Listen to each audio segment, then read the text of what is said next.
Yeah, so really I think that we're seeing a future not where we're just online, not where we're just face-to-face, but really a combination of the two ways of learning. So much now is happening outside of the classroom.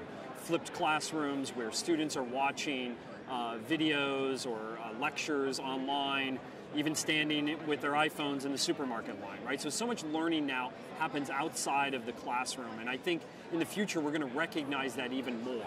So that classroom learning, that face-to-face learning is really high impact. It's really focused on what really matters when people are together. So that's number one. Two is personalization.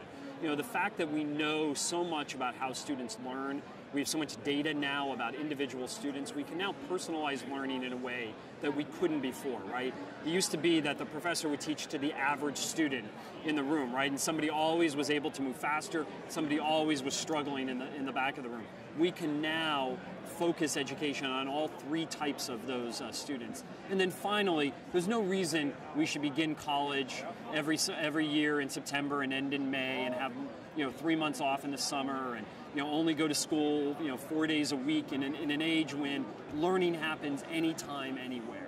And so I actually think the biggest change is going to be moving outside of this box we have right now that we call higher education, where we only learn on a physical campus 4 years or 2 years and only during certain times of the year. I think it's going to be a much more flexible and fluid calendar in the future.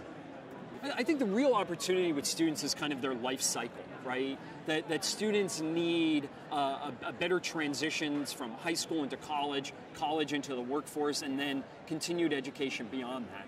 And in some place that has kind of all of their digital breadcrumbs throughout their life is able to show not only themselves but their institution and other institutions kind of all the assets that student has, whether it's electronic portfolios or what courses they have taken and how they got there. I think that's going to be critically important in the future as students not only move around between institutions, but again, come back, go out into the workforce, come back into college and so forth. And so I think that those solutions that are able to kind of follow that life cycle of a student are going to be critically important to colleges and universities in the future.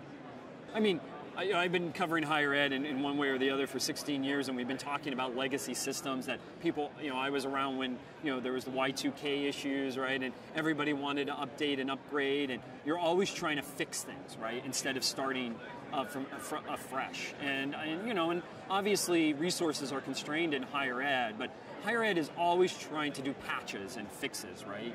And I think we are in a period now of real transformation in higher ed.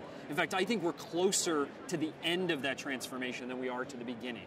And I think that institutions that think, well, this time will pass, we could patch something or fix something, I think those days are over, right? I think it's really starting afresh and saying, what is our institution going to look like in 10 or 20 years, and how do we have the technology to prepare for that?